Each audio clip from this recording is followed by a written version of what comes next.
శ్రమానుభవానికి ఐచ్ఛికాలు. చదవండి.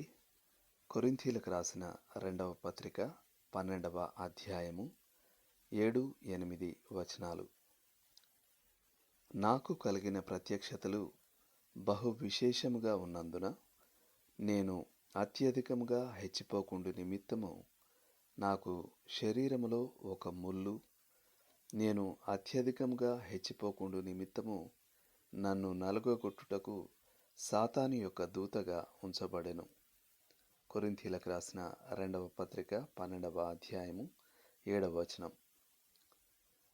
దేవుడు మనుషుల జీవితాల్లోకి శ్రమానుభవాన్ని అనుమతించినప్పుడు దాంతో వ్యవహరించడానికి అనేక మార్గాలున్నాయి.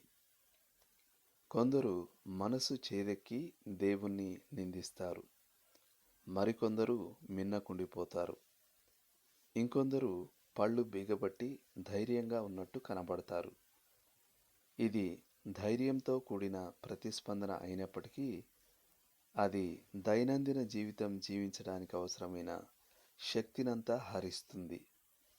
కొంతకాలం గడిచాక వారు కుప్పకూలిపోవచ్చు. పౌలు సాతాను చేత నలగగొట్టబడడం నుండి విడిపించమని ప్రార్థించినప్పుడు అతడు పాపం చేస్తూ ఉన్నాడా?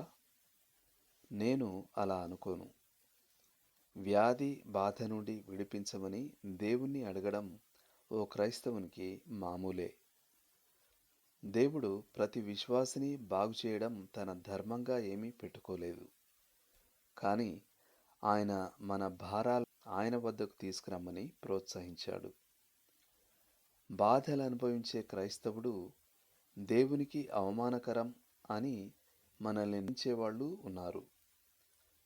మీరు ప్రభువుకు లోబడుతూ ఉండి క్రీస్తులో మీకున్నవన్నీ స్వతంత్రించుకున్నప్పుడు మీరు ఎప్పుడూ వ్యాధిగ్రస్తులు కారు అని వారంటారు. పాత నిబంధనలో దేవుడు యూదులకు ప్రత్యేక ఆశీర్వాదం వాగ్దానం చేశాడన్నది నిజమే. ద్వితీయోపదేశకాండం 7:12 వచనం. కానీ ఆయన క్రొత్త నిబంధన క్రైస్తవులకు వ్యాధి లేక బాధ నుండి విముక్తినెప్పుడూ వాగ్దానం చేయలేదు. లోతుగా ఆలోచించాల్సిన విషయం.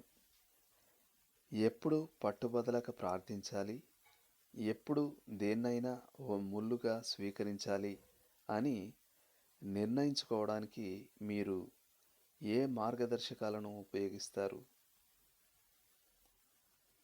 ఆమెన్.